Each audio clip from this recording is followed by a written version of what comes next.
Okay, so welcome back to another scene for This Life in beautiful Duluth, Minnesota, where on the step to the hearth's fire, Charlotte and her companions have only so recently returned, many splitting off to go about their own business.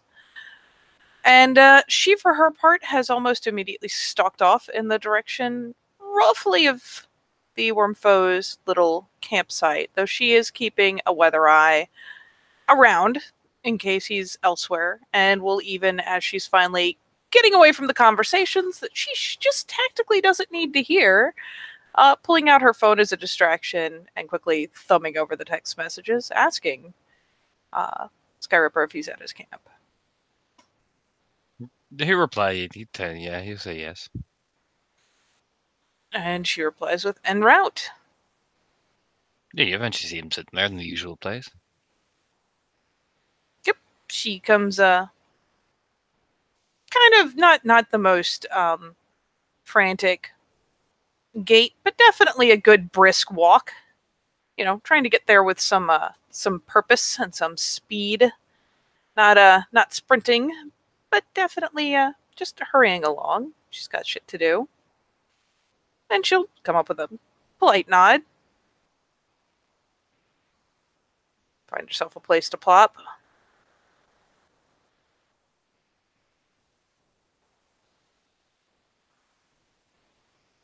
Looks over. So, that was actually a lot more eventful than I accounted for.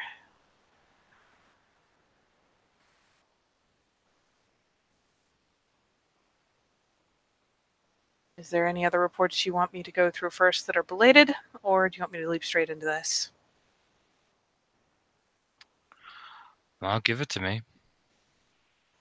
Bobs her head, sits herself up a bit, headed into the appropriate direction, kept after a while to the roads, as most of the wood was, in a way, trapped. Spiral insignias carved into the bark. A lot of small spiraling designs seem to be kind of designed to catch and trick the senses.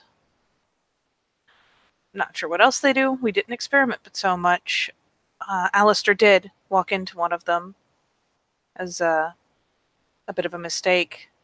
And as we watched him trying to walk back, well ahead of us, say a good, and she'll like list off a distance, roughly, this many yards ahead of us, he ended up tapping us on the back, tapping Melanthe on the back, actually, turning up right behind us. Could still see him in both places. It was odd. He didn't seem to see what we were looking at, but she kind of gives a shrug. We were able to move on without incident. So whatever the case may be, it was very misleading for the people outside of the effect, but he was able to navigate out.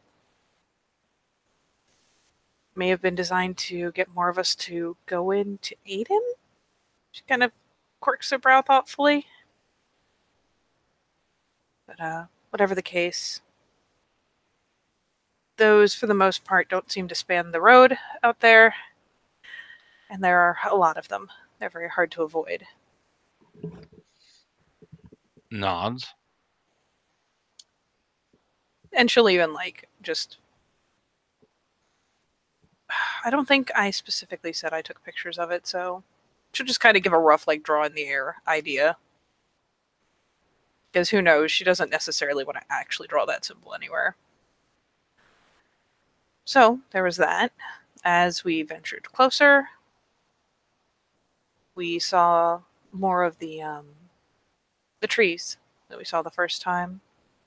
Looked almost as though they were people whose flesh was replaced with plant stuff. There were even bones in them. Able to look at them on this side. They were interesting. Had a number of marks on them, all standing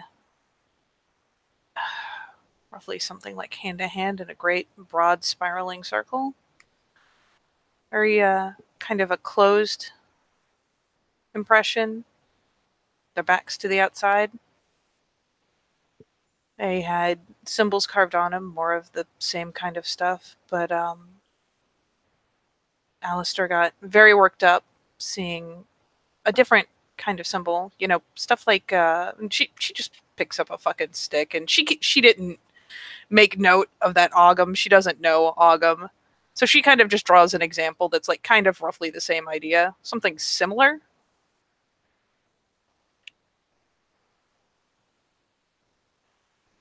So they had marks on them roughly this style. And Alistair had kind of scrunches her nose. Something of an episode. Had a very visceral reaction to the markings, I think. He was able to read one of them, and his eyes rolled back. He went through some gestures, spoke a language I don't know, but a very visceral reaction. Even when he came out of it again, he was very incensed, very vocal about how we should avoid them, that it was the sign of the worm, the home of the worm. Meant turn back was an entrance. And after another episode, it was more of a gateway. While he had his eyes rolled back, he actually reached out and touched one. And they all moved. All the tree, I mean, statues, not even statues, the living plants, the people-shaped plants, moved to make it easier to pass, kind of shifted apart.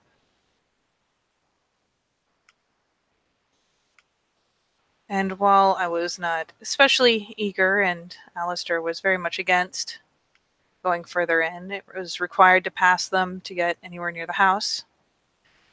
So we moved on, pressed on. Melanthe started having reactions of her own. As we got closer to the building, she was actually speaking to someone that we couldn't see, and eventually was being physically dragged along by the hand by something we couldn't see. I snagged a hold of her, figuring it'd be a matter of just kind of applying opposing pressure. But even in a four-legged form with all 4 feet braced, I was being dragged with. Alistair was having another episode, and when he snapped out, he actually full body tackled her to the ground, which seemed to break it off.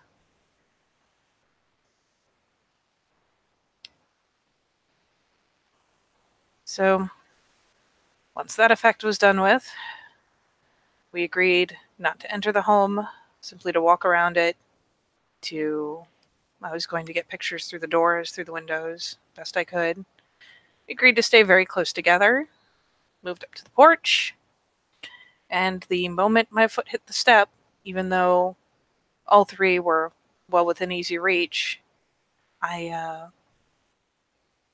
it was like something reached out and grabbed me by the shirt and just yanked me through the door. And that was it. I remember I felt the vertigo, and it kind of went quiet and still. There was she'll do her best to describe the image, because that was all she could see, stuck in kind of limbo of, what was it, a woman with the strands coming out and around her, glowing bright and gold. The overall state of the room.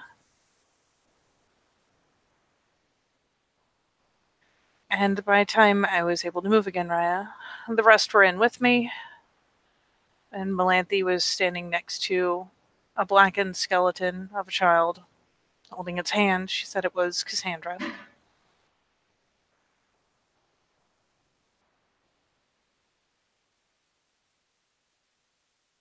It went from evening to night, well, afternoon to night. It was dark out. The tone had shifted. Could tell we were in the Umbra. It was like one step we were here, and one step we were there. When There is Melanthe, no light. There is no light in Malpheus, Charlotte. There is no tone shift. I'm You just say very calmly, looking over. Tone is in the sensation of being in a place that isn't here.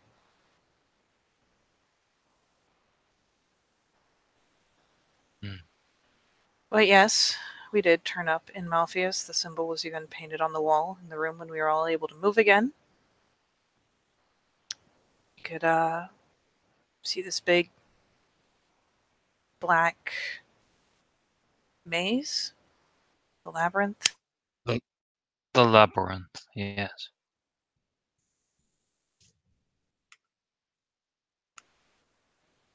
Do you know what that is?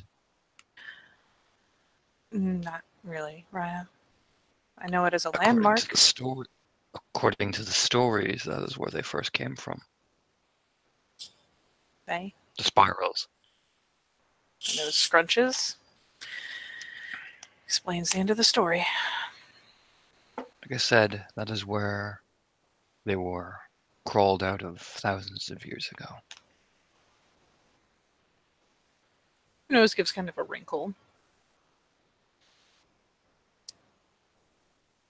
Well, we were told, well, Melanthe was told by this echo of Cassandra that she was here to see something. And so rather than move out into the world and strike off in a random direction, we began to move through the house, right? Taking it a room at a time, a hallway at a time, trying to see if we could find some sort of back door, escape route, trapdoor, something to get out of that realm. We quickly encountered the Geta Fenris tribe symbol etched into the hallway. And once we grew near to it, we were able to see the kind of thing that you hear about with ghost hunters in horror movies. It was like an echo of things that had happened. And we saw Patema, unscarred, Hmm. leading a group through Malpheus, encouraging them at first. As time went on, we moved through the building, thankfully stayed to the path, but moved through the woods. And time and again, we would come across the symbol with different, the nose scrunches again, alterations. The second one was bleeding, others were further twisted. And each time it was a window into what happened when Patema strode into Malpheus with her pack. They were picked off one by one along the way, driven mad, to the best I can tell, killed mostly by her. As they met different obstacles, we certainly met obstacles of our own. Everything from a great slit eyed, snake haired woman glaring down from the sky to images. First, I thought she was not real, but as we were forced out of the building and into the woods along a path, we saw Lyra, Who? the one Juno killed. Layla. Layla, sorry. My bad. Out of You saw character. Layla. You saw Layla Alexandris in Malpheus. We did. We believed initially that she was some kind of shade or taunt or a representation of bad we'd done. But when time came to press on, I wouldn't take the risk. And I coaxed her to walk with us. You did. Yes, Raya. Just nods again.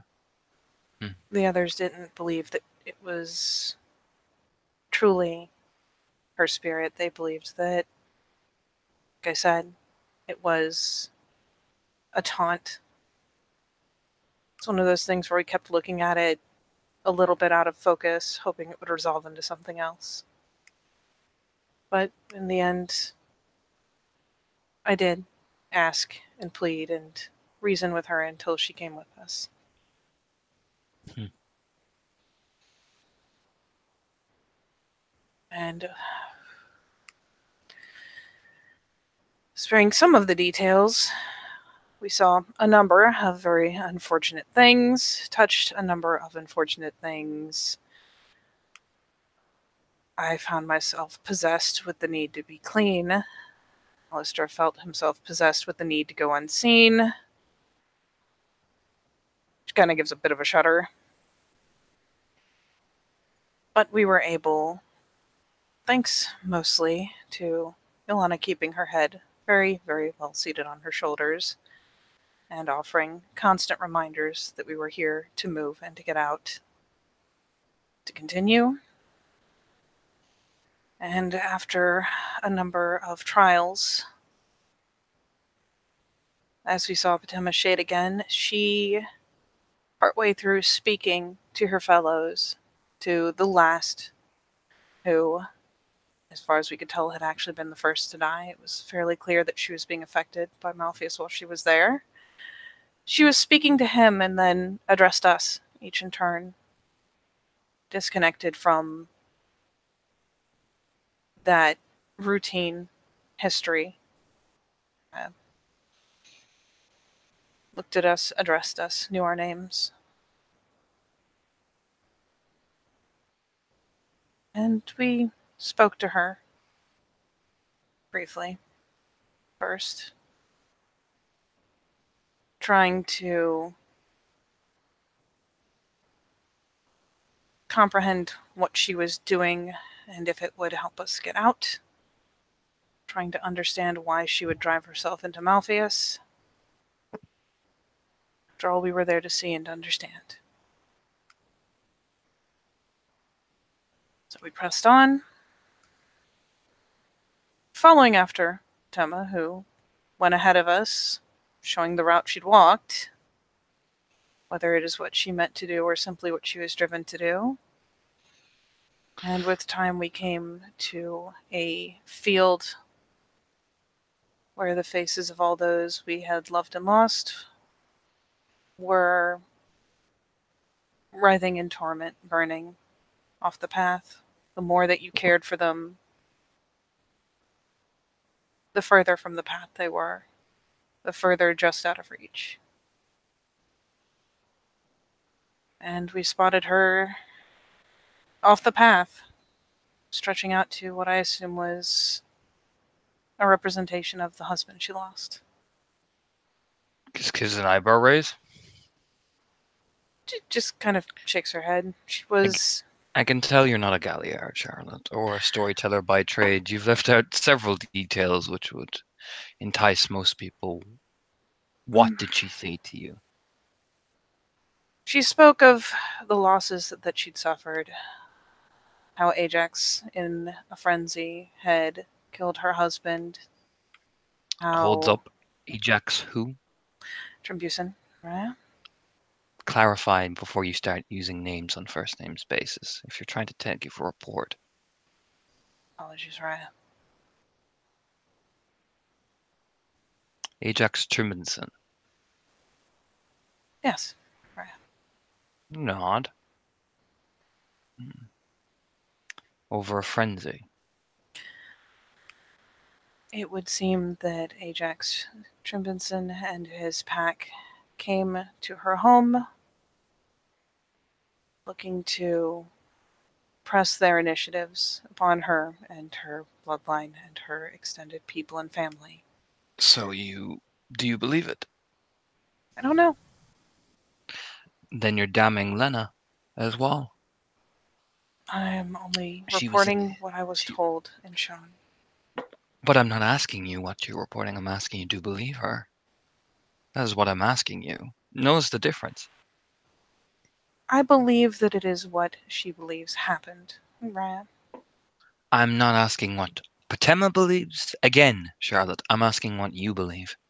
You seem to be avoiding it.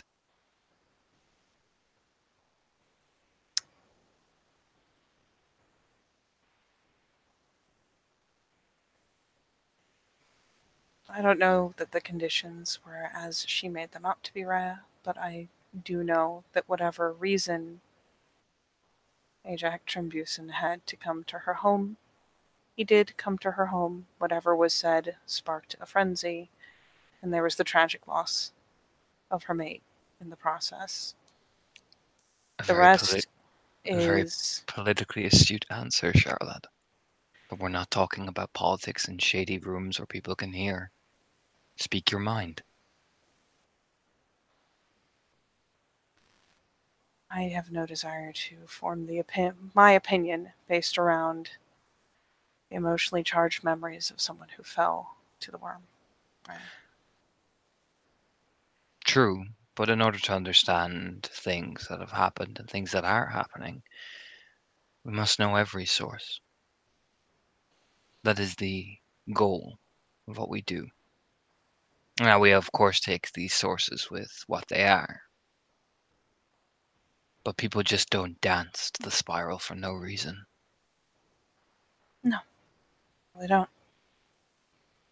So, stop talking to me like I'm the truth catcher, interrogating you, and give me your opinion.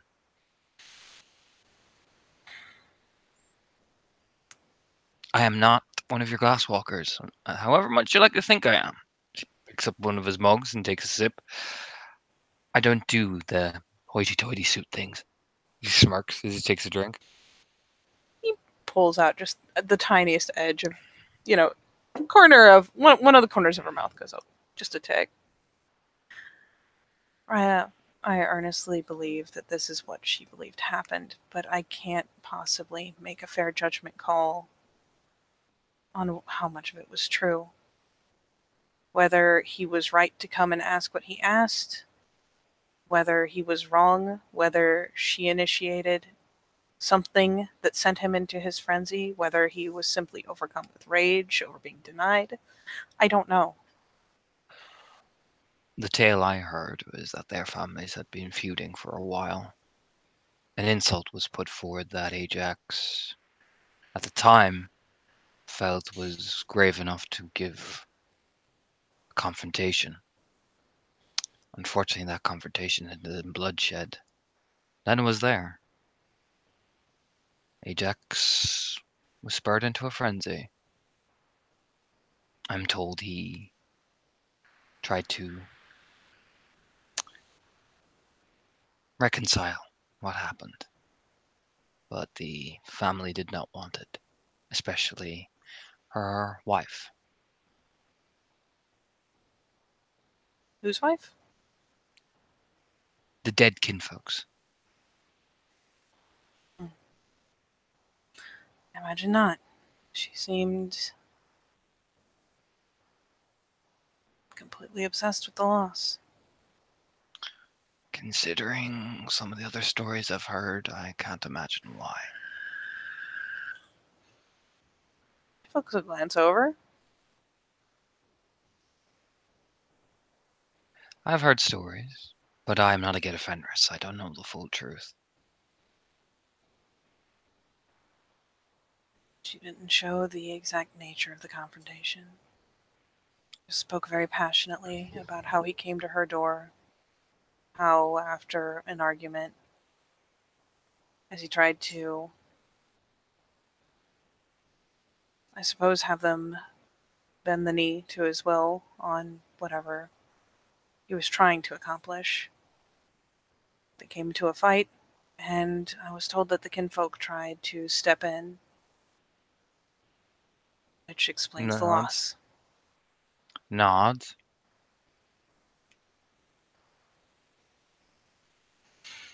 Like I said, there are many different aspects that you don't know about. I only know a bare quarter, but I do understand that an agenda is pushed lately in the Fenrir, particularly up in the north, and I fear that maybe Ajax was one of those people, and perhaps it turned into bloodshed. That's how it seems. Spreads his hands. As a Silverfang, I cannot really comment on it. Clave And, zoos are a common practice among my tribe. and as a glasswalker, I'm even less suited to comment. I can only say what she said. And in the end, hmm, I very much doubt there was any of the real Guru left by the time you saw her in there. No, the only name she was speaking was the same name that she said was the first to die in the very first image we saw. So it would seem as though she was either speaking to herself or to some shade that was haunting her. I got the impression that she was driven mad. Very much so. No, I've heard the stories. Stories of the Sigurdsson's deaths and different types. The loss of our mate, the loss of our pack, The loss of her family. the nod. The Sigurdsson line was, from my understanding, wiped. Root and stem, Charlotte. That is what they tell tales in the various books, word of mouth, root and stem. It's a common practice, a brutal one. But as a Silver Fang spread his hands, we have It done far worse. did seem that way, right?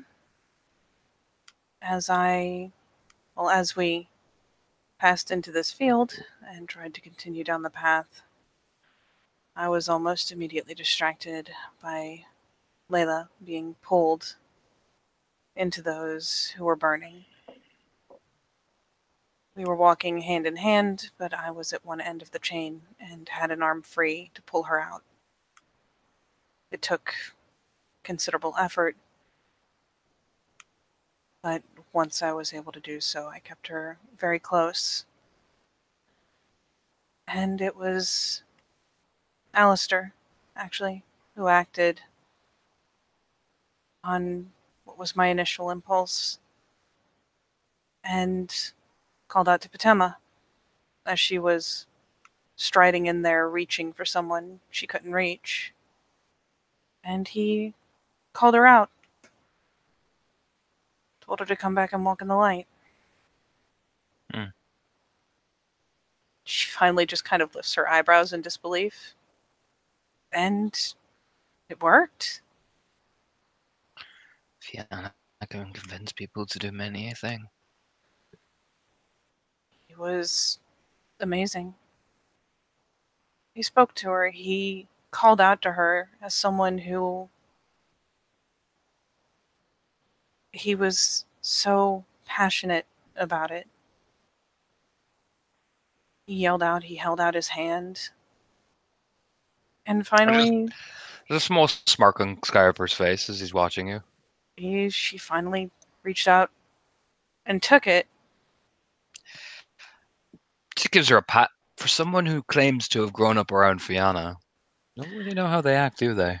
Smiling. I've seen a lot, but I haven't by any long stretch seen everything. And And you have no not seen matter how many evil. times you see it, it's still amazing to watch. That is the Children of Stag for you. It was incredible. It was every inch a galliard. Well, I shall keep an eye on him. He's Nods. already making names for himself. I certainly think so. He was absolutely pivotal to what happened there. But he managed to get her to take his hand, and when he went to pull her out, she made him promise to find her line to save them. Kind of flicks a glance over to measure his response. Tall order. It would seem not quite root and stem. Indeed. Then I wish the young man luck. Finding a Sigurdsson line would be instrumental in maybe building things back to a point that no matter how far Maria Trimminson advances, we have something that can both A, correct, but also give some element of hope back to everyone. A lost line, thought dead, now returned to us. She named Torvi. Torvi, Hmm? The one that only just went south with Eric Trimbuson. Torvi Carlo. Nods, as far as I can tell. Would explain why she doesn't have quite the same extent of that vocal tick that the others do. She could be just putting it So, on. there are ways to check. Not, Er, and again, to play devil's advocate, this is coming from the mouth of a spiral. it's also coming from the mouth of a woman who was desperate, admittedly desperate for power and for vengeance, but also desperate to find a way to save her bloodline. She went about it the wrong way. She fell. That desperation was real. Mm. She is married to Eric Trimminson, She is. but I understand Eric Trimminson is down south after joining the Drake's company. He is, right? Fellhart was always the unusual one. No? From what Lena has told me in the stories I've heard, he was always his own man.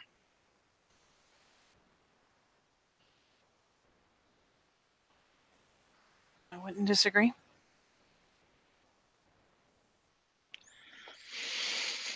But if you come looking and knocking, I fear Eric would take unkindly to it. Not out of the reasons of political, for out of the reasons I think that that is his wife.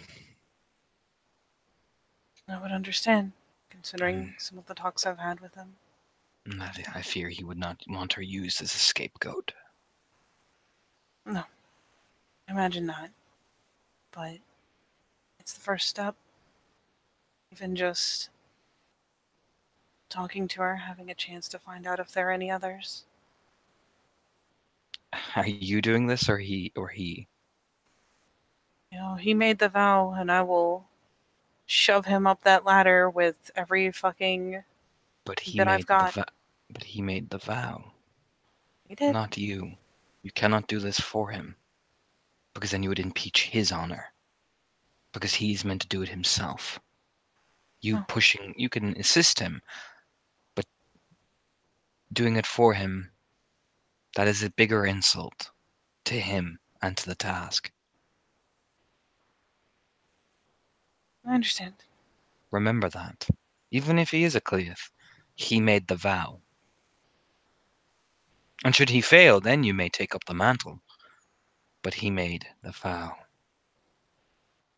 He did.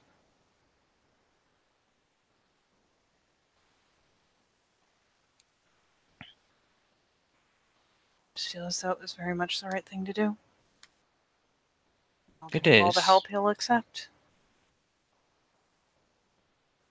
If he rejects it, then you accept it. Can't bleeding heart a man's vow this time. Do a little expression. This isn't a glasswalker. This isn't one of your tribe's points of knowledge, and that is understandable. But for old world tribes such as the Fianna, that is a vow. I should know. For every person that calls me the Wormfoe to Skyripper, there is the word Oathbreaker that rattles off their lips.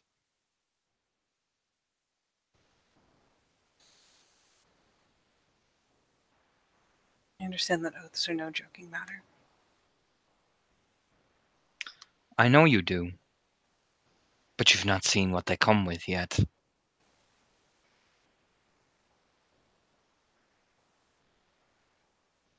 No. Then listen to what I'm saying. Yes, sir. It's probably one of the few times Skyriper is actually kind of serious with you. You know, but he's not harsh. It's like a dad. You know what I mean? Yeah, I mean, she's not like horribly fucking humiliated. She's just kind of like that kid tug, head tug as she nods and says yes, Raya, because she got called out reasonably.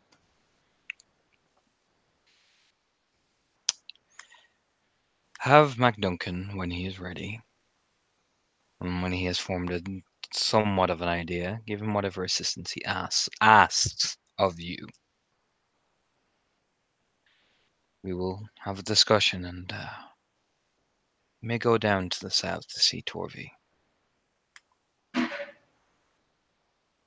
If he is any Galliard, there is a way to study one's heritage.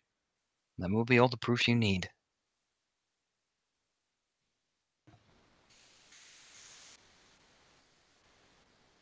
He gives another light nod. As for this Malpheus business, we will have to make sure that Theurges know to handle that area. We saw her Who? actually at the end.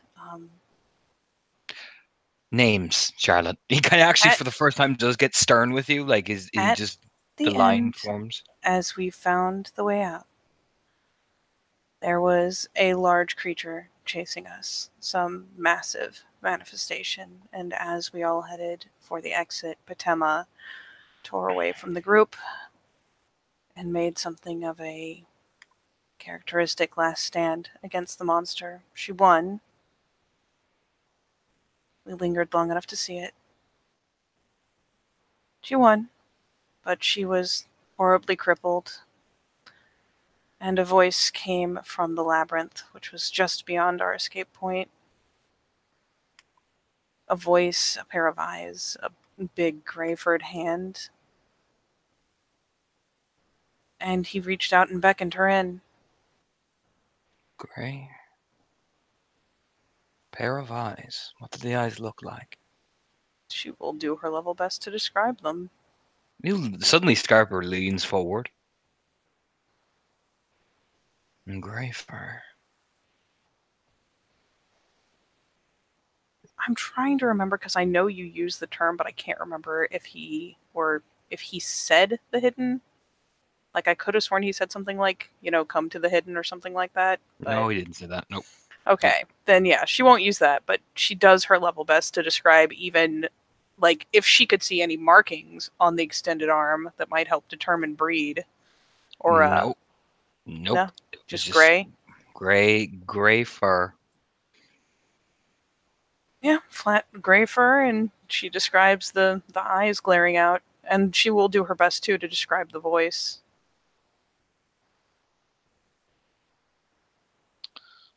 When you're done with your reports to the others, speak to Anton and the undergrowth. They will want to hear about the voice you heard.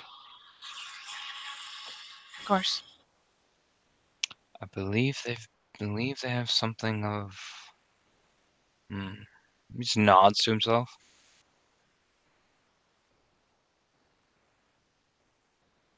absolutely. She Fatema emerged before we left, with the others bowing about her feet, and advanced. And that's when we finally dove through the gate. What did it look like? Kind of flicks a glance over. And at this point, she's kind of gotten down off of her business, business official posture and whatnot. I mean, he could see it. It was fucking terrifying. She went in dragging herself and she came out even worse than I remember her from seeing her here in the city.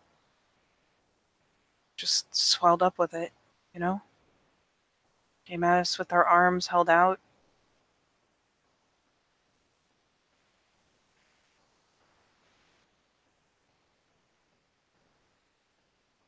Mm. Sinister, the silence, the others were all kneeling at her feet as she walked out. They didn't even back her as she came towards us. They didn't need to. She was quite a powerful foe. If I remember when I saw Juno's body, there was barely anything of her left.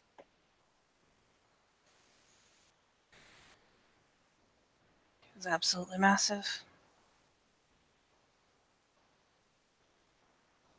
And drunk on whatever power she got in that labyrinth. Heady with it, really. Sorry, say that line again? You went kind of mumbly. Oh, sorry, heady with it, really. Heady. You raise an But eyebrow.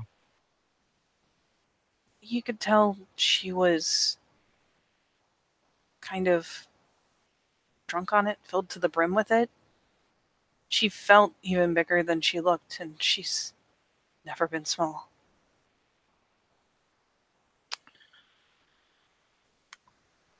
Power is what power is. And once you want the power you have, you do think you're untouchable. Just so, Once, a very long time ago, old tales. And these would be mortal tales, in some cases, and grew too. I would send a man out into the desert with nothing but strips for cloth, for comfort. He would journey into the cave, and they would say that the caves were filled with such darkness they could barely see. Yet the man would walk and walk and walk. And then he came to a lake, water, deep down in the dark, and stepped inside. And when he emerged, he was not a man at all, but a beast, a lord. They say that was some of the stories that came around when the spirals first started appearing. I found a book on them once.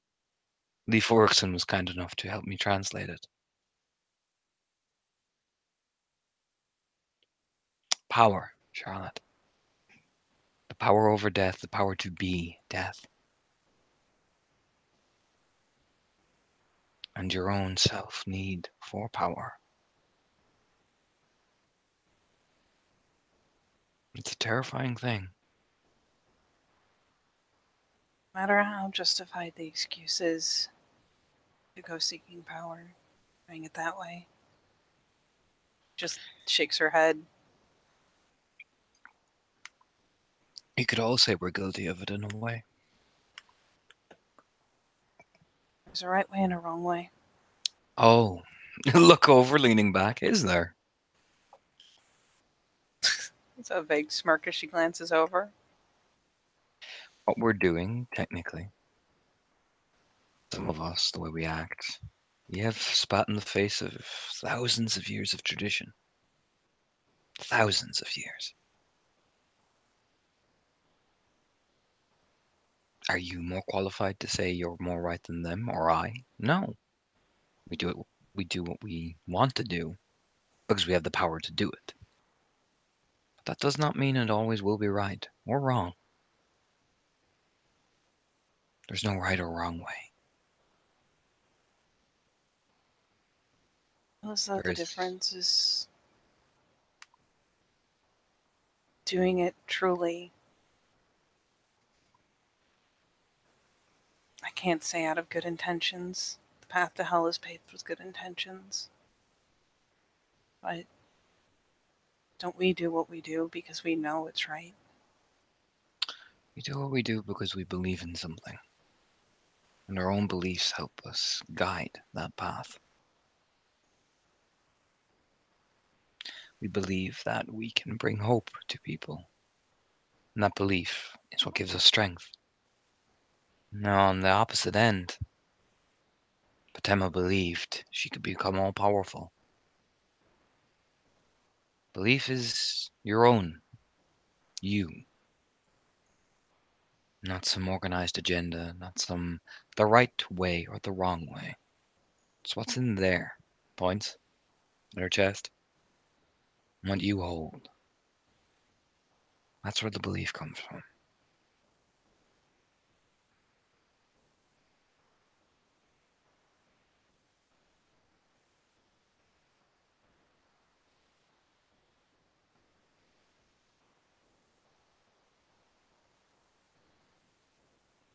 I Same way as I suppose same way as I believe that we can all change. not.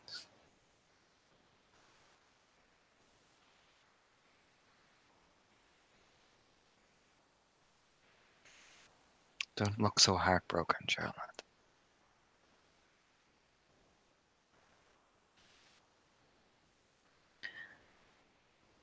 I'm not.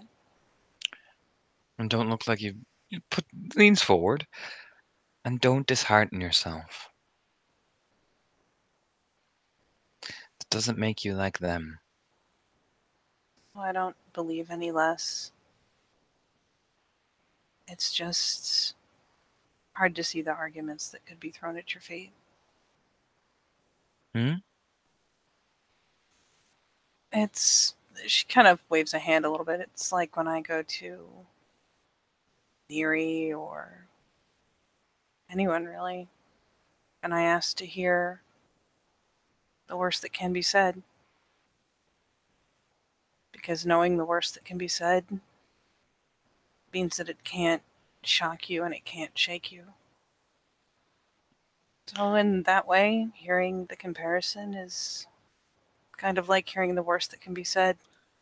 What I want to do. And who told you to do such a foolish thing? He leans back. Hearing the worst that can be said of you is almost asking yourself to be punched in the face. There's a vague smirk. I can go and hear the most horrific things said about me, and believe you me, there are probably are, but why the hell would I do that? Why would I punish myself for no reason? It's not punishment. When I ask to hear the worst about something, it's so that hearing it from a friend, knowing that it could be said by someone else, I'm able when it's attempted to be thrown in my face. Are you really? He leans back and gives her a very honest dad stare, like, uh-huh, folds arms and everything. I admit I have at least once reacted badly, Or but is that what you tell yourself and you don't internally eat yourself up over it? If I seem to remember correctly from the stories I hear, and yes, Charlotte, I hear stories. It is my job to hear can't stories. imagine. I hear that you skip home regularly. Skip home? I hear, because mainly I have her in my head. I hear that you and your husband to be don't go home as much because you're afraid of what's there waiting for you. You know? Now you do. But what happens when it's something else that's going to fester into your head? Because you're going to imagine the worst thing that can happen or be told the worst thing that can happen. You said it yourself. Can't let my life be ruled by fear, or it's not much of a life worth fighting for, is it? No, but I don't think you've quite got it yet. Or at least you're trying. I hope you're trying, because if not, well, I like to think I've made progress. you're getting there. Although I've heard a few things that have made me gives you a dad like he gives you the dad stare. Like it's almost eerily how similar to sketch dad stare it is. And again, she's kind of got she's trying to keep a kind of playful tone on it. Not childish, just stay a little easygoing about it. She smiles and shrugs. I'm not perfect, but I'm a lot No, better. And I'm not dying over the fact that I'm not perfect anymore. better. Leans back. Still not used to hearing that word. I have a certain, Sting to it. yeah.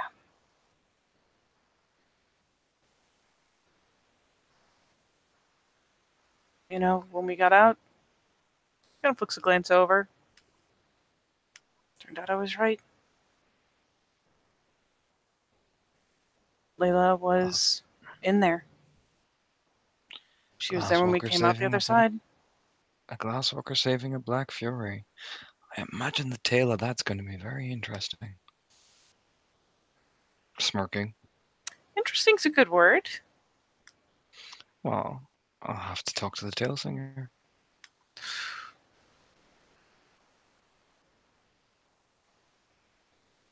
I'll be on pins and needles, I'm sure.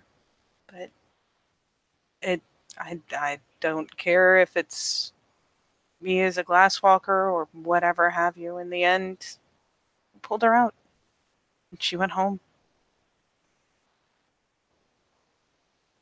And I'm still giddy. Not because I did something amazing, but just because something amazing happened. Just because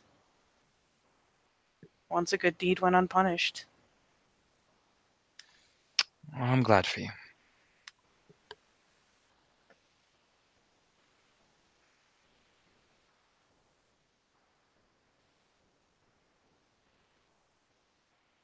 Every single person helped counts, alive or dead.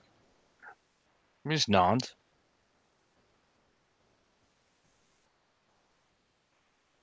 Being able to make up for what happened, it meant a lot. I'm glad you had the opportunity. She finally fixes him with more of a studying look.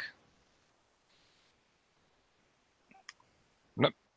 I'm unless you want to roll against him. The will. I don't even care. I'm gonna roll it. Ugh. I'm not gonna win, but I'm gonna try. So he's not carved, so the purebred is that, and then yeah, that's his dice. What is purebred? An absurd number of fucking dice, I'm sure. Yep, 4 successes. Ooh, I'm gonna get it.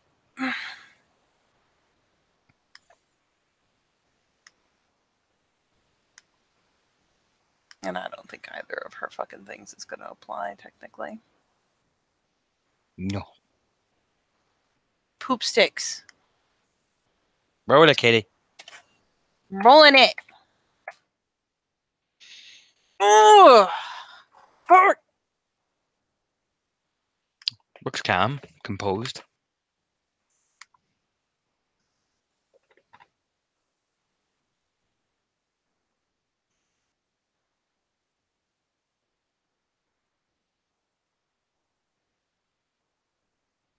She actually takes a second, kind of studies him. Is he doing any sort of tick, anything weird, Nope. anything different than usual? Nope.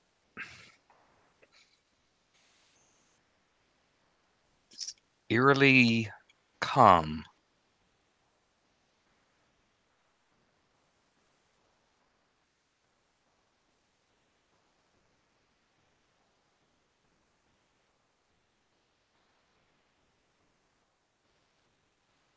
He weighs really hard.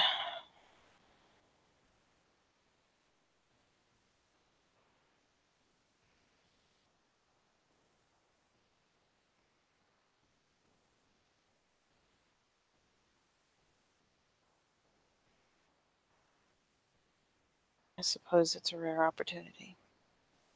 It is.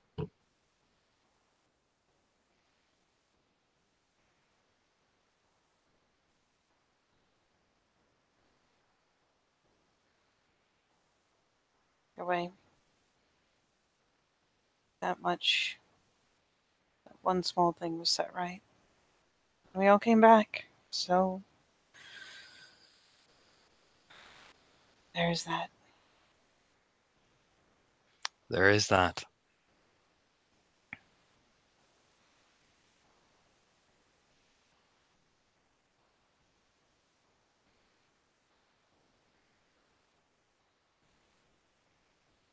Oh, I'm dying.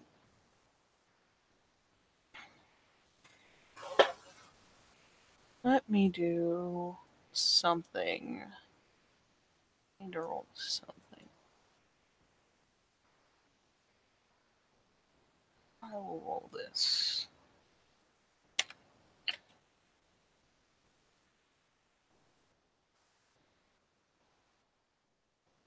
Yeah, that's more than enough.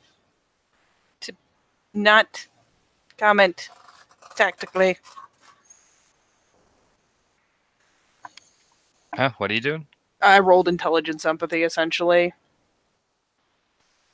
for my Okay. own edification to see whether she would shift the subject or be smart enough to realize that is not necessarily helpful or productive, or at the very least, not the thing to do at this moment in time.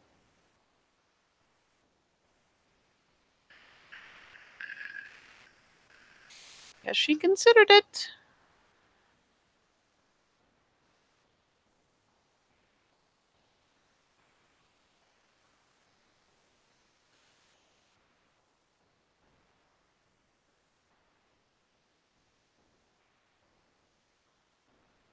You just slowly get up.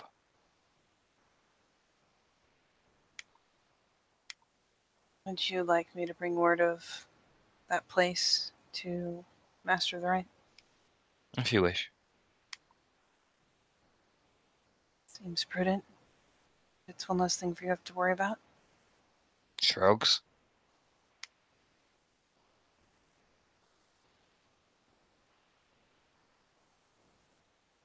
Is there anything else I can help you with? Anything else I can do for you? No. No, Charlotte, you need not worry. She just starts to turn and walk.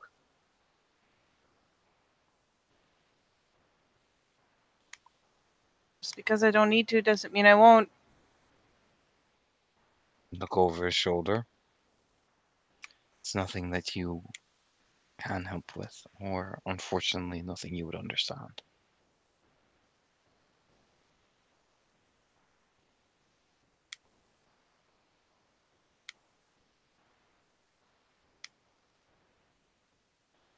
I could try. If you were ever willing.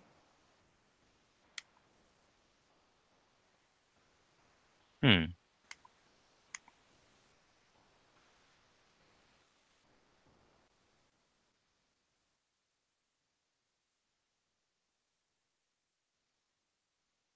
Hmm. Interesting.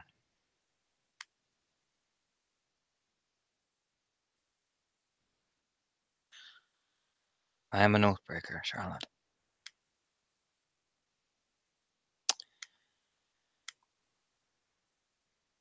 There are many things that I would like the opportunity to see again, that I never will. May I suggest something that's probably bold and inappropriate?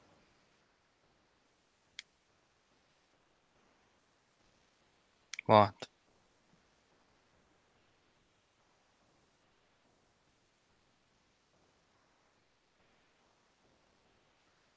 And there's that moment where like the bottom lip rolls in.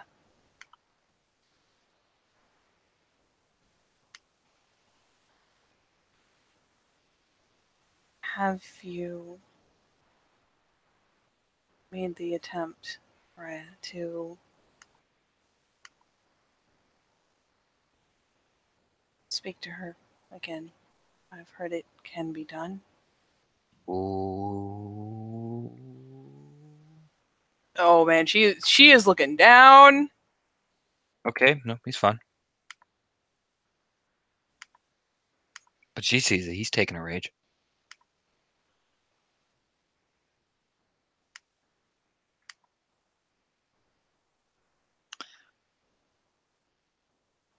Not out of anger, you notice.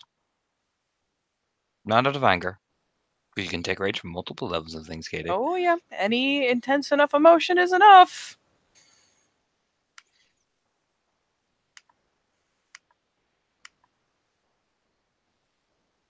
I would not dishonor her further with my presence. Her name has already been smeared enough.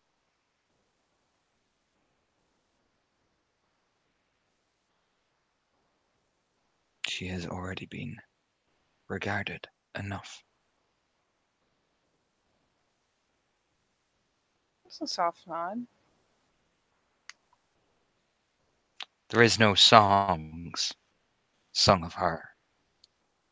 There is no tales sung of her. Even though she was a diplomat, a hero for it, negotiated peace, helped, was instrumental in conflicts that would have brought thousands of lives to death. She went out and acted. No songs will be sung of her because of me.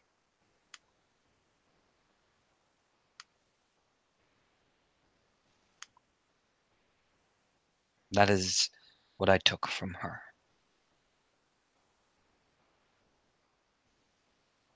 I took away her name and who she was.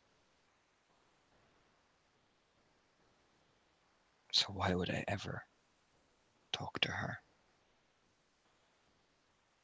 No matter how much part of me desires to hear her voice again. I could not bear to look at her after everything I've done.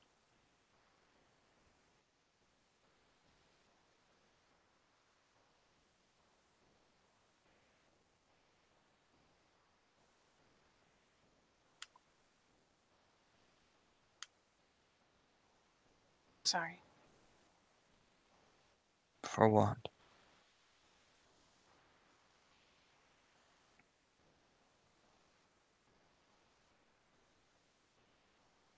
Just for suggesting it in ignorance. For the fact that the nation is cruel enough to erase a lifetime of good deeds over a mistake.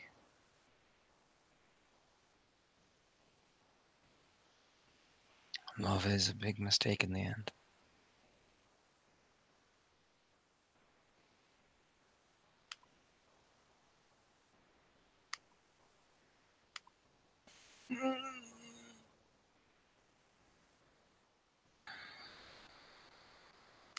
I'm just gonna roll this.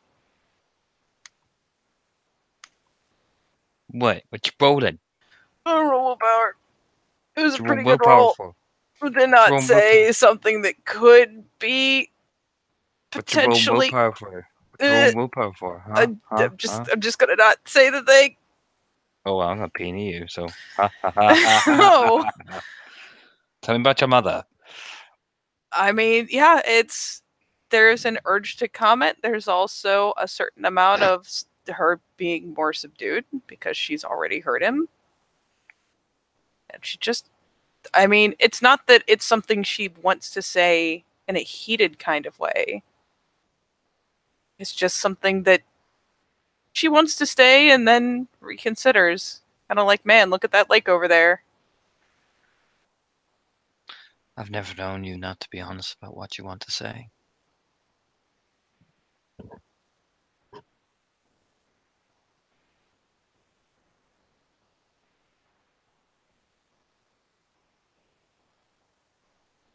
I just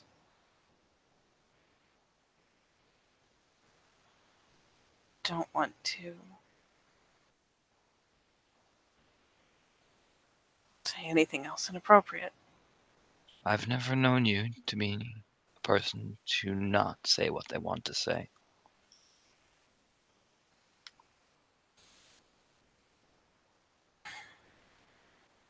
kind of nods.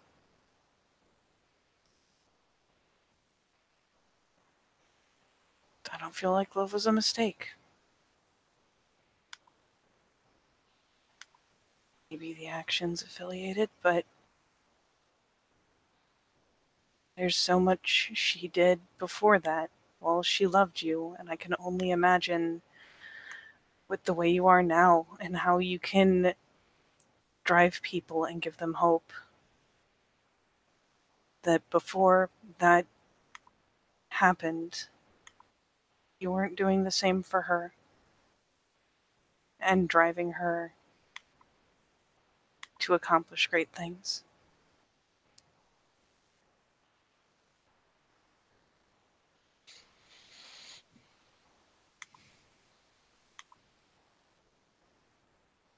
See the eyes close.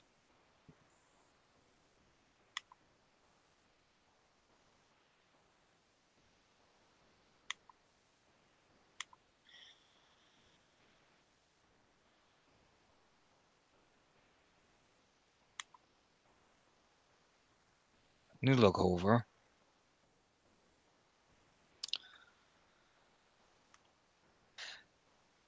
When you broke Damon Lynch Krause's heart in the Umbra that day,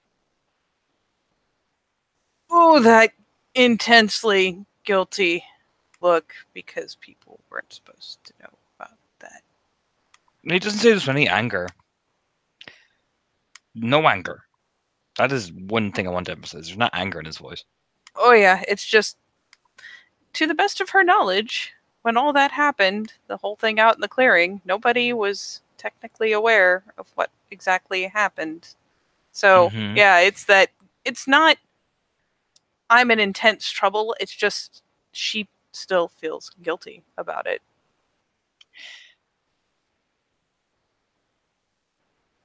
When that happened to me, that was the first time we lay together after it happened. Because every step I took away was agony. And I am ashamed of that.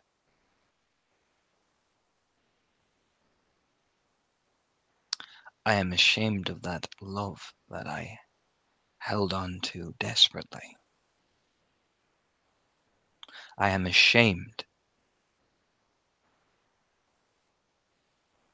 that I was not strong enough to keep walking for her sake and my own. I am ashamed of that.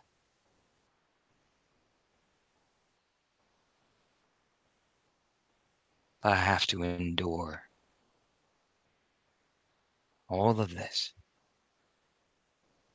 and knowing I will only ever see her again until I die in a battlefield. That is my road. That is my fate.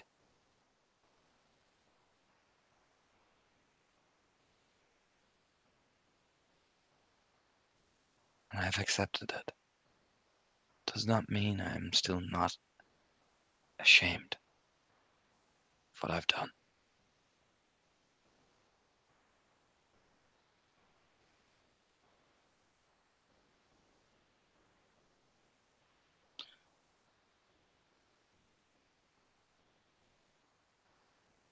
And perhaps maybe a part of me thought, with what Juno had told me and initially what had happened, that I could learn to let go. Shoots kind of a I mean it's more subtle, it's not like but she kind of shoots over a puzzled glance. I first met Juno. She tried to help, and things were what they were. When I saw her in that room, I realized nothing I could do, that a life that I could be myself in, that I could not feel shame, was never an option for me.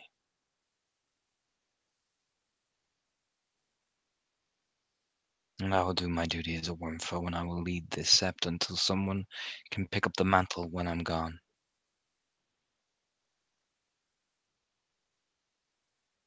But I know where my journey ends.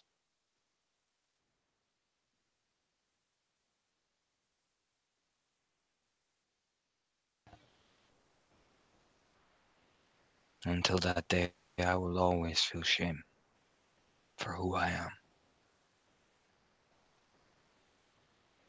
What did she say that ever made you think any different? Made you feel differently? Even for a little while?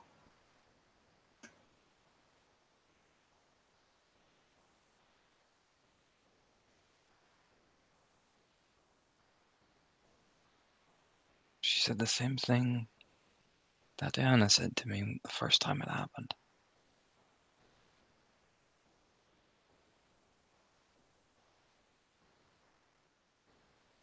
It's like an echo in my head. Julian, my deepest love, have no shame for what you are.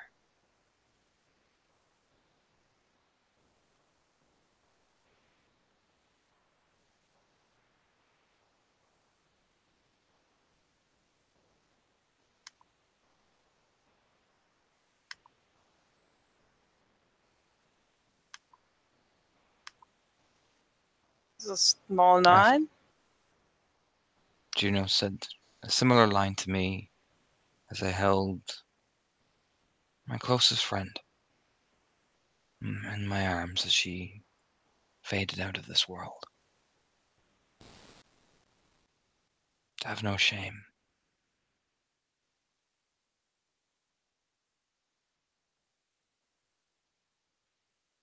Perhaps the idealistic part of me believed it.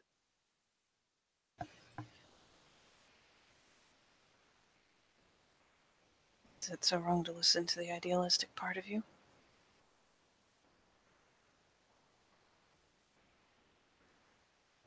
Generally, no. But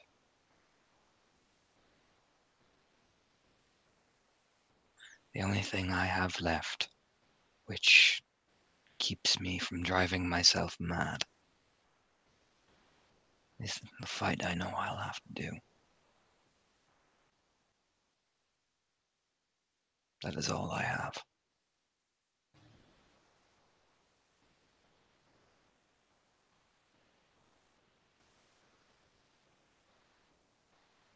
Not your cause, not your deed, not your pack, not the people that look up to you, It's the not all only the thing people who feel no shame in you at all. they are not, and this is the first time they displays, they are not me.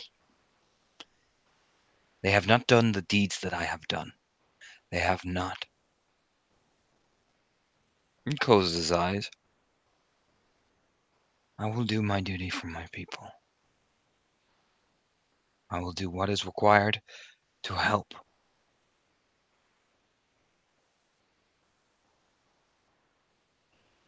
And I will get my wife's honor back.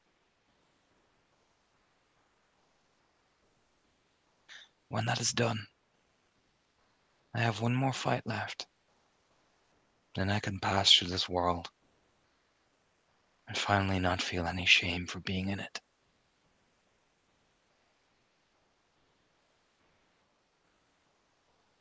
And maybe then Gaia will grant me peace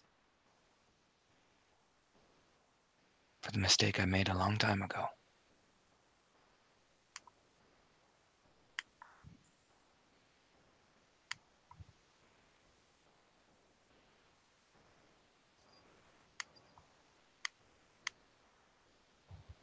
The lips kind of pull into a bit of a line.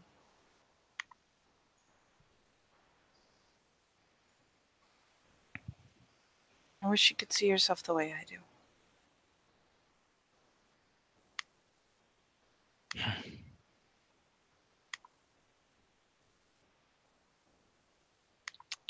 Sadly,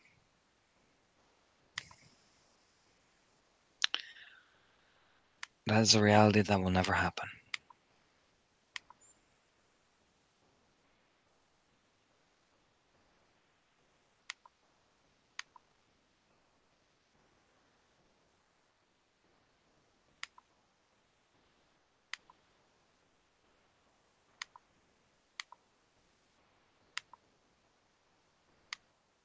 I'm You just sorry. start turning. It just takes a couple of steps back. What are you sorry for?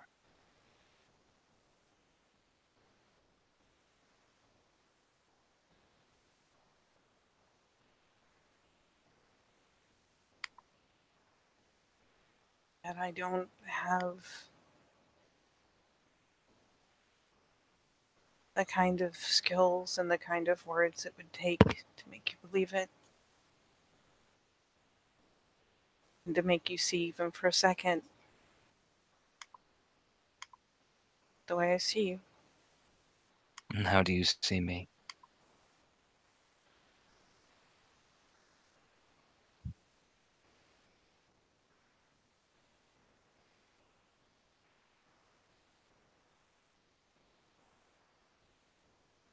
I see you as, like I told you before, but to see you haunted by pain, people are cruel and they shame each other for things long after a deed or an action is past and done and nothing can change it. But just because there are those out there who would shame you for it doesn't mean you deserve to feel ashamed. You've done so many good things and you have the potential to continue doing the amazing kind of things that they should be singing about for 3 generations after we're gone.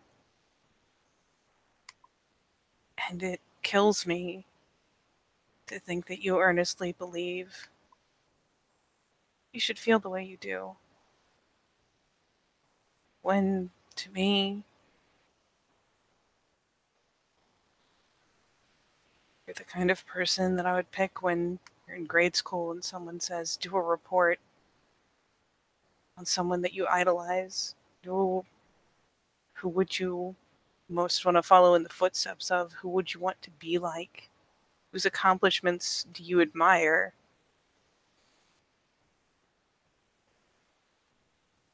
And you're all that to me.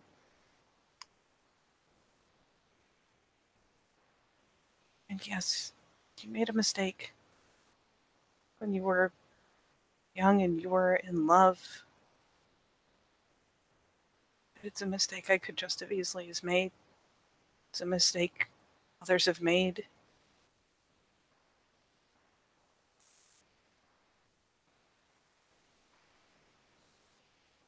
It's a mistake that you've done everything in your life to atone for. Shouldn't that be worth something?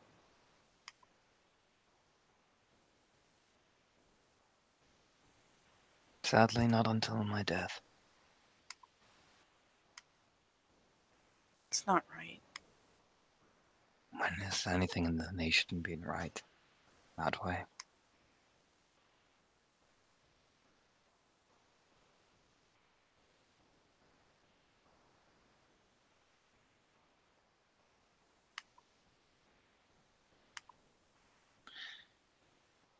My soul is damned until I make it right. And I will not abandon my people here. There will come a time where I will have to face down someone one last time. Why does the story have to end there?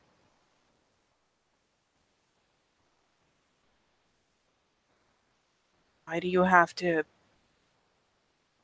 die tragically like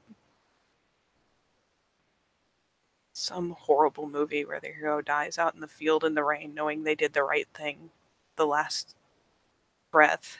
That's wrong. Because even if I lose, I'll have died honorably. What if, and when you win? Not what if, but when you win.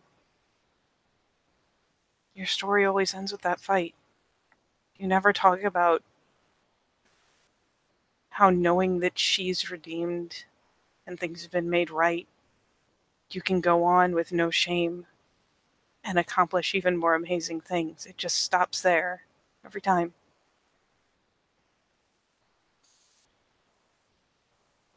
Because by that point, I'll have done all those things and had a person to take over,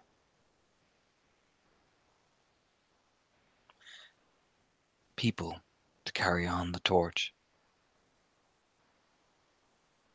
You can do all that feeling the way you do now.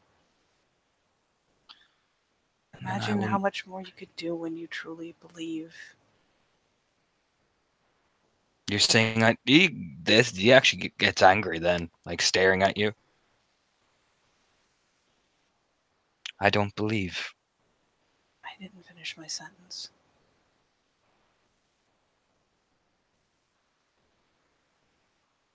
But when you truly believe that you deserve to be happy,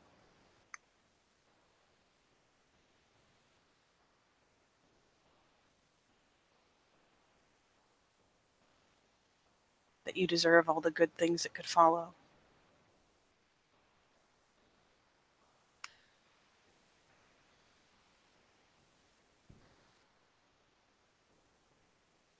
What we deserve and what we get is never in balance.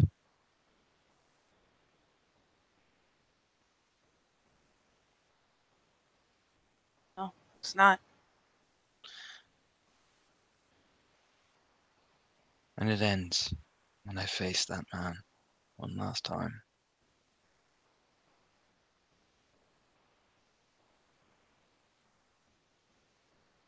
One way or another.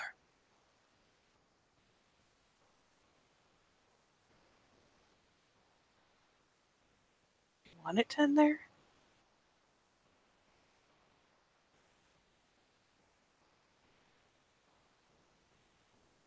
I can't die until my soul is redeemed. And when that fight is over, win or lose, my soul will be redeemed. Doesn't mean you have to die because your soul is redeemed. Have you fought in a clave duel? A proper one. You seen myself and the Black Maid go at it. I am fighting my brother, a very experienced Violet Dogs.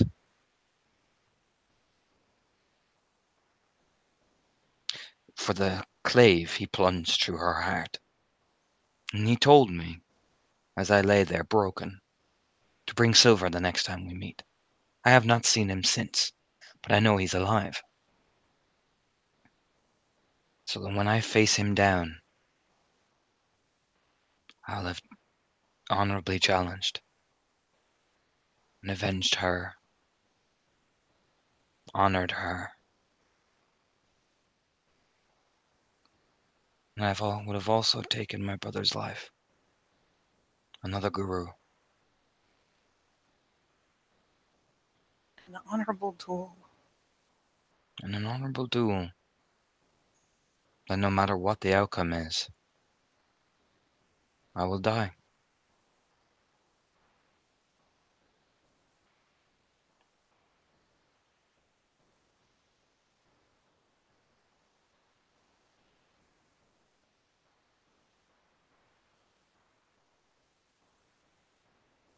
Just kind of shakes her head.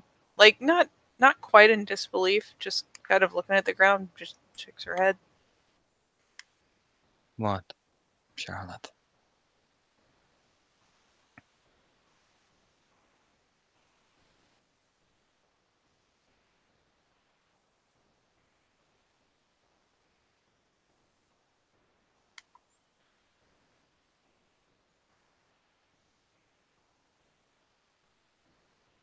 I don't even know how to put it into words.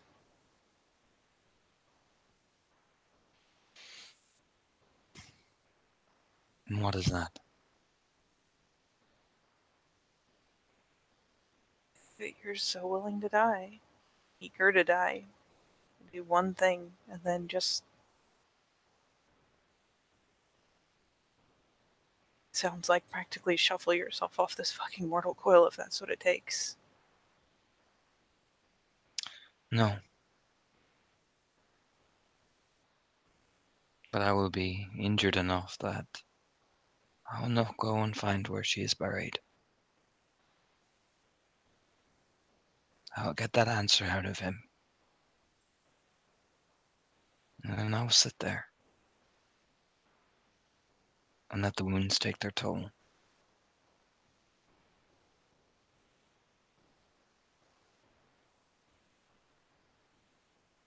and finally rest.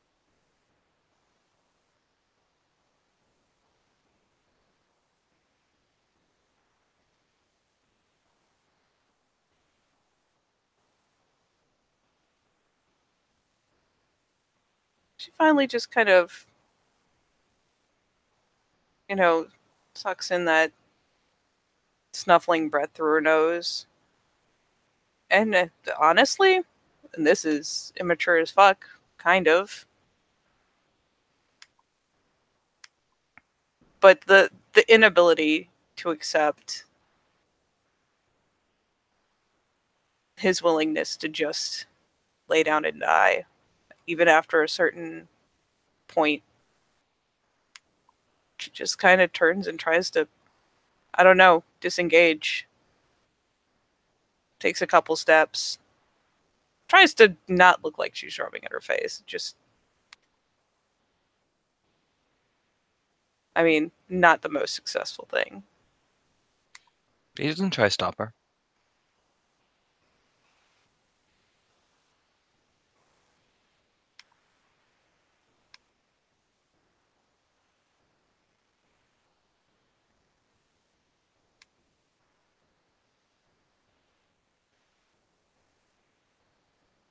And it just kind of goes,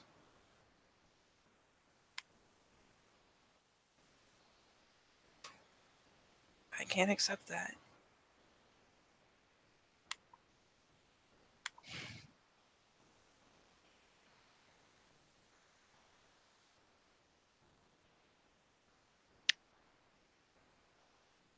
That is something that you will have to reason with yourself.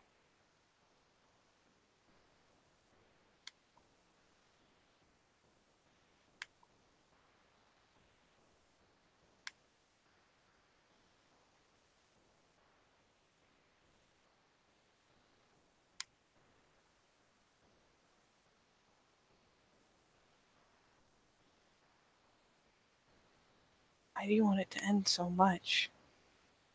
You just lay down and die.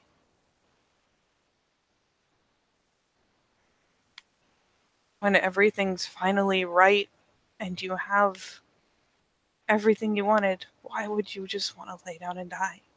Because that is not my role. That is not why I was spared. I was. I am meant to bring you to that point. That is my role.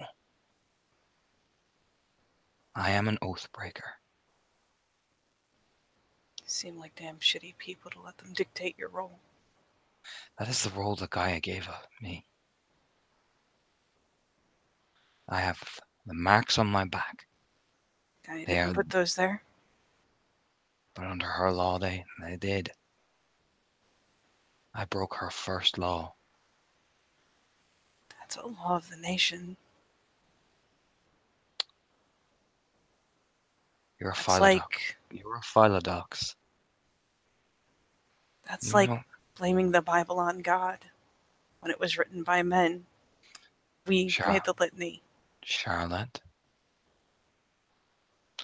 you're thinking with your heart, not your head.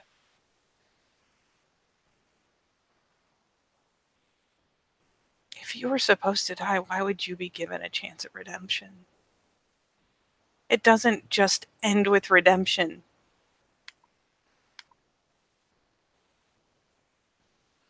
Perhaps I was given one last deed, which is regain the honor and give people hope. And then I can rest.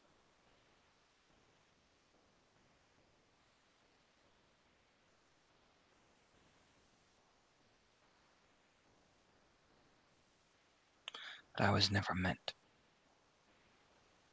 to be anything after. Are you not? Because you've been an awful lot.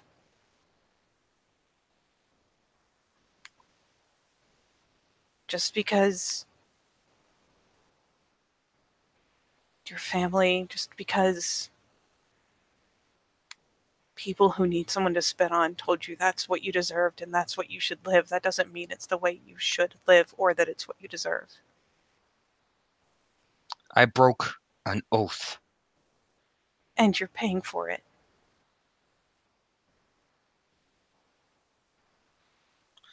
I broke an oath.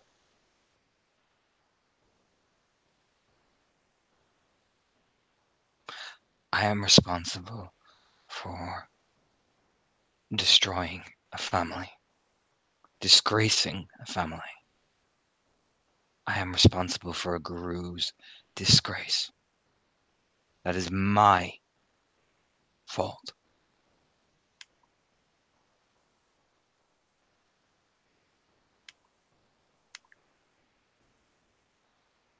I have too many sins to atone.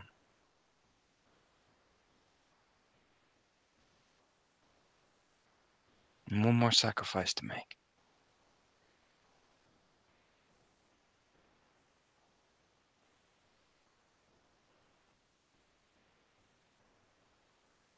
It won't come now. You need not fear that. I made a promise that I would do my utmost to this sept. But one day it will come, and I am ready.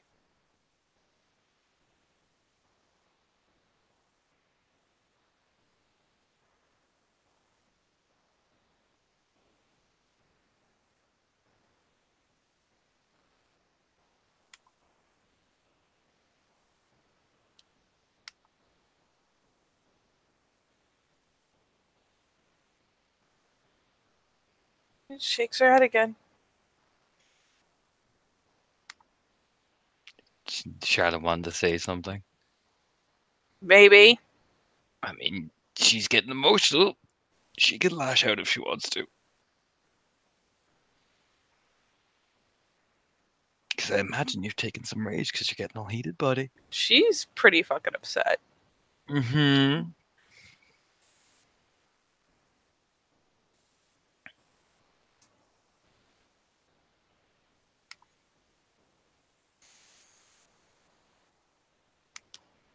It's not fucking fair. It's not fucking right. And just because you've accepted what hateful people have said to you, I'd hate to think. I hope I'm not still around to have to walk behind you and see the fucking line of shattered hearts you leave behind because you're willing to just lay down. I am not laying down. Set yourself when it was all done.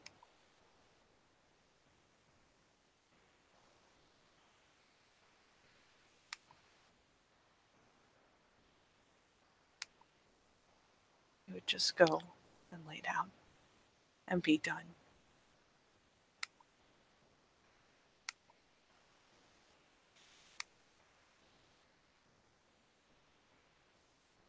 You think I'm a coward? No. No, you're the last thing from a coward. It's the wrong word.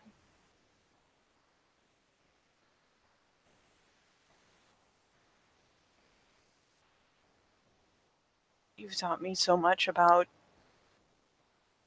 believing and hoping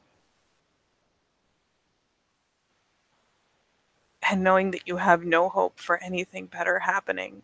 No hope that you could have anything better than curling up and dying after it's all done.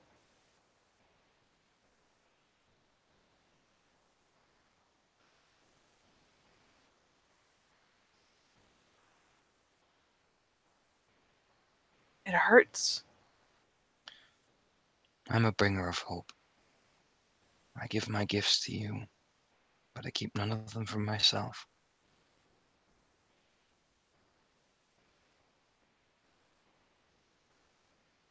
For that is not my job to keep them.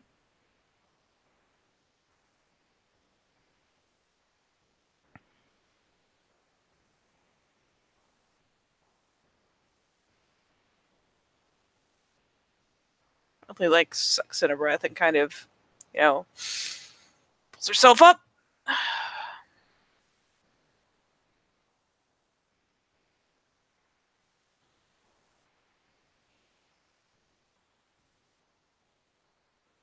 just have to get better at it then.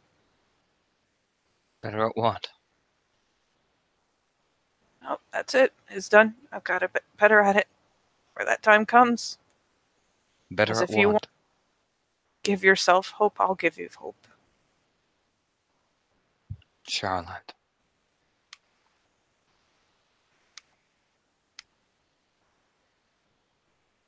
Just kind of shrugs. The hands kind of come up. It's a very human gesture. Just like I can't just sit by and pretend that's okay. I can't sit by and pretend that's what you deserve because you don't.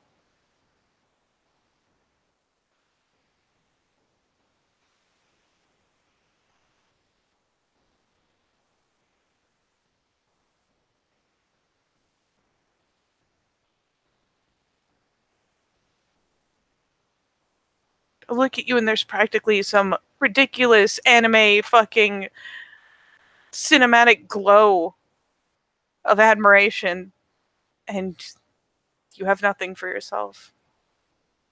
So I'll just share.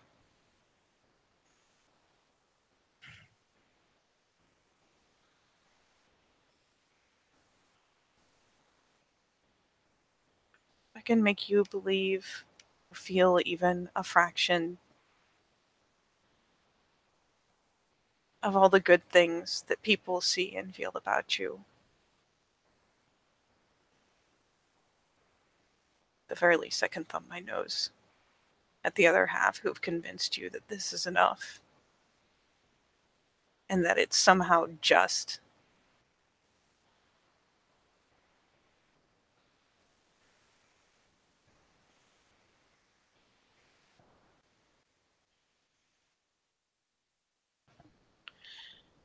You can try.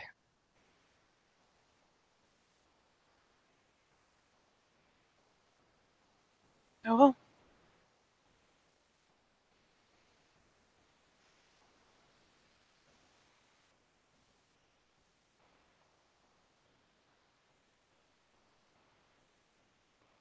It's finally like that stubborn march. Have you ever seen a kid who's really upset but really wants a hug anyways? Mm-hmm. I'll do that stubborn march.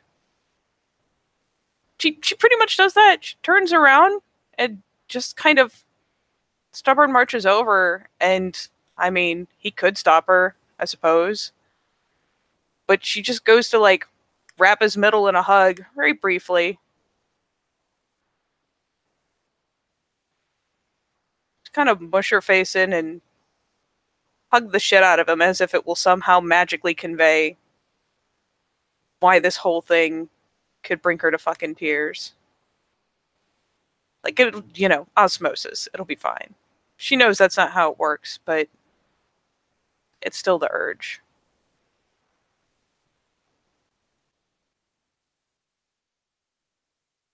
Yeah, you reciprocate it gently.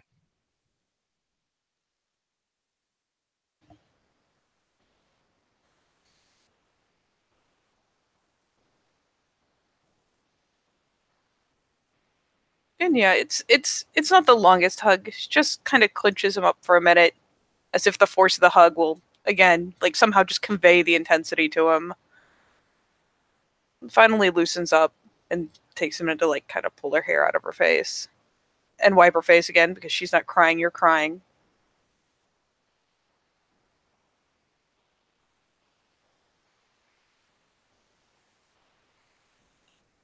And you just eventually just nod slowly and you start walking off.